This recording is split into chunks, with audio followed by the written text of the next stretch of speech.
Sebenarnya saya rakam untuk anak murid lah. Okay. Bismillahirrahmanirrahim.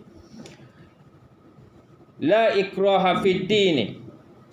La maksud dia tidak ada. Ikraha paksaan fid din untuk masuk di dalam Islam. Qad tabayyana ar-rusydu minal ghayy.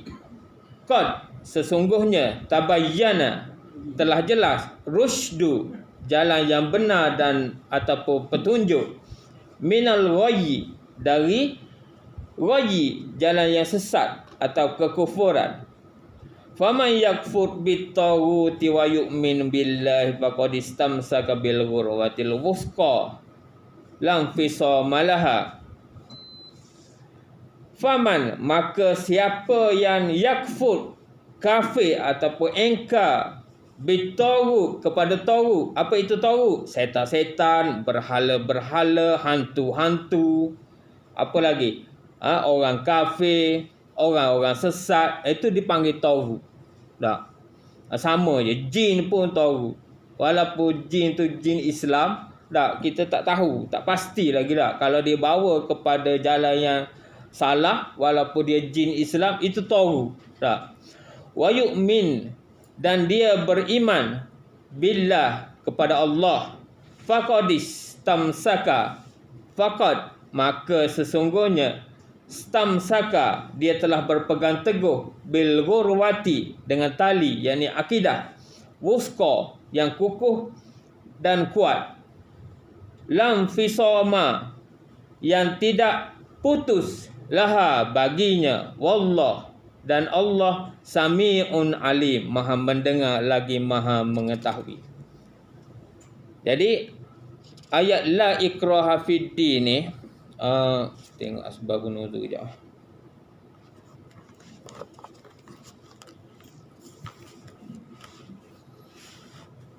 Okey, dalam ayat la ikraha fid din ni Ibnu Abbas berkata terdapat seorang wanita yang selalu kematian anaknya. Lalu dia bernazar dalam dirinya, sekiranya dia mempunyai anak, dia akan menjadikannya seorang Yahudi. Ketika Bani Nazir diusir dari Madinah, terdapat di dalamnya anak itu berserta dengan anak-anak Ansar yang lain. Maka orang Ansar berkata, kita tidak boleh membiarkan anak-anak itu pergi bersama mereka. Jadi tak bagi anak-anak Yahudi, sebab Yahudi ni dia akhir sekali semua kaum nanti Kainuqa dibunuh dan diusir. Masa pengusiran tu orang-orang Ansar cakap tak payah bawa lah budak-budak tu, nanti dia orang jadi Yahudi. Kalau dia kekal dalam Madinah, maka jadilah dia Islam. Maka turunlah ayat ini la ikraha fid din. Tak ada paksaan dalam beragama. Dia boleh bawa balik anak-anak dia. Mengikut As-Suddi berkata, ayat di atas diturunkan kepada seorang lelaki Ansar yang memiliki 2 orang anak yang bernama Abu Al-Husain. Pada satu hari, para peniaga dari Syam datang ke Madinah bagi menjual minyak. Selepas menjual dan ingin balik, mereka mendatangi kedua orang anak Abu Al-Husain dan mengajak keduanya memeluk agama Nasrani. Kedua-duanya pun memeluk agama Nasrani dan ikut bersama mereka balik ke Syam. Lalu bapa mereka berdua menjumpai Rasulullah, bertemu Rasulullah dan berkata, sesungguhnya kedua anakku itu memeluk agama Nasrani dan pergi bersamanya. Adakah saya mencari ataupun boleh paksa kedua-dua itu kembali kepada Islam? Tak. Maka turunlah ayat la ikraha fid din. Nanti saya bahas balik ayat ni sebab cerita ni tak habis. Tak. Zulkifli ni tulis tak habis. Tak. Okey, mengikut Mujahid, terdapat wanita dari kalangan orang Yahudi Bani Nazir menyusukan anak-anak daripada kalangan Ansar Aus. Ketika Rasulullah mengusir mereka, anak-anak dari kalangan Aus itu berkata, sungguh kami akan pergi bersama mereka dan memeluk agama mereka. Lalu keluarga mereka menghalang mereka dan memaksa kembali memeluk agama Islam. Lalu turunlah ayat la ikraha fiddin. Kalau mengikut apa yang saya pernah belajar lah, Al-Husain ni, anak Al-Husain ni gini, anak Abu Husain lah. Memang ayat ni memang turun ayat la ikraha fiddin lah. Tak ada paksaan dalam beragama. Dia gini, Al-Husain ni dia ada anak 2 orang. Dia ada anak 2 orang. Jadi anak dia ni apabila datang peniaga daripada Syam, ini belum hijrah lagi ni. Orang Madinah belum beragama Islam lagi pada waktu tu. Jadi orang Syam datang berniaga. Orang Syam tu agamanya Nasrani, agama Kristian lah. Dan apabila dia berniaga di Madinah pada waktu itu, dia menggaji anak Husain ni, 2 orang anak Husain ni untuk berniaga. Jadi berniaga lah. Maka orang Nasrani ni tertarik dengan gaya perniagaan anak-anak Husain ni. Maka dia pelawa, jadi pekerja mereka lah. Dan apabila nak balik ke Syam, dia ajak balik ke Syam lah.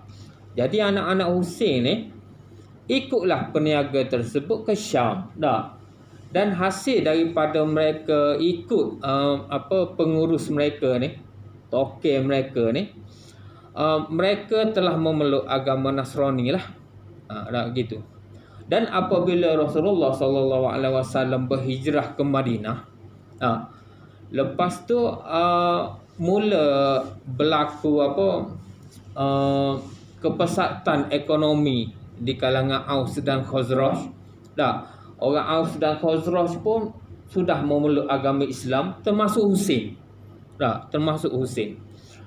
Jadi apabila berlaku suatu masa, anak-anak Husain ni kembali daripada Syam dengan dengan delegasi perdagangan mereka ataupun dipanggil kafilah, berniaga balik di Madinah. Maksudnya dia daripada Syam, dia berniaga ke Madinah dan balik semula ke Syam ni. Dia dah jadi orang Syam, anak-anak Husain. Macam kita lah, ada setengah tu dari Kelantan tapi duduk Terengganu dah mengajar Terengganu lepas tu anak pun dah IC 11 Jadi apabila balik ke Kota Baru, balik kejap je lah, lepas tu kembali ke Terengganu dia gitu. Dan jadi orang Terengganu, dia gitu. Dan ada juga orang Terengganu jadi orang KL. Tak balik-balik Okey, dia gitu. Lupa dah asal usul. Ada. Jadi gitulah anak Husain. Apabila dia balik ke Madinah, gembiralah mak bapak dia, terutama Husain. Maka tinggallah di rumah Husain. Rumah bapak dia lah. Sambil berniaga lebih kurang 15 hari ke sebulan dia duduk di Madinah. Dan anak-anak Husain ni melihat, hebatnya Madinah, perkembangan Madinah berbeza daripada sebelum dia tinggal dulu. Dah berpuluh tahun rupanya dia tinggalkan Madinah. Jadi apabila habis tempoh berniaga, maka anak-anak Husain ni nak kembali ke Syam. Pengurus dia tak datang dah. Pengurus dia tak datang dah. Jadi hanya anak-anak Husain yang jadi pengurus dah pula. Niaga untung cukup sebulan nak balik. Apabila nak balik ni, agamanya masih agama Nasrani. Jadi Husain tu bertemu dengan Rasulullah. Ya Rasulullah, gunalah kuasamu selaku pemimpin, presiden ke raja kat sini tahan anak aku. Tahan anak aku. Dibimbangi bila balik ke Syam nanti dia terus jadi Nasrani . kalau dia duduk terus di Madinah ni, insya-Allah terbuka hati boleh menerima Islam tak? Tahan tak? Jadi waktu tu Rasulullah diam. Rasulullah diam, maka turunlah la ikraha fiddini qad tabayyana rusydu minal ghayy. Tak ada paksaan dalam agama, dan sesungguhnya kebenaran itu dapat dilihat. Jadi dia nak juga tak ada hidayah lah cerita tu. Jadi tak dapat hidayah, maka dia terus dalam agama Nasrani. Itu cerita la ikraha fiddin dah. Sambung sikit daripada tafsir ni lah, asbabun nuzul. Dan seterusnya, Allahu waliyul ladzina amanu yukhrijuhum minadh dhulumati ilan nur wal ladzina kafaru awliya'uhumut taghut yukhrijunahum minan nuri ilal dhulumat ulaika ashabun nar hum fiha khalidun. Allah waliyu, pelindung, allazi, orang-orang, amanu, yang beriman, yukhrijuhum, dengan hidayah dia mengeluarkan mereka, minaz zulumat, kegelapan, zulumat, kegelapan, kebodohan, kekafiran ataupun kefasikan, ilan nur, kepada cahaya ataupun iman. Wallazina kafaru awliya'uhumut taghut,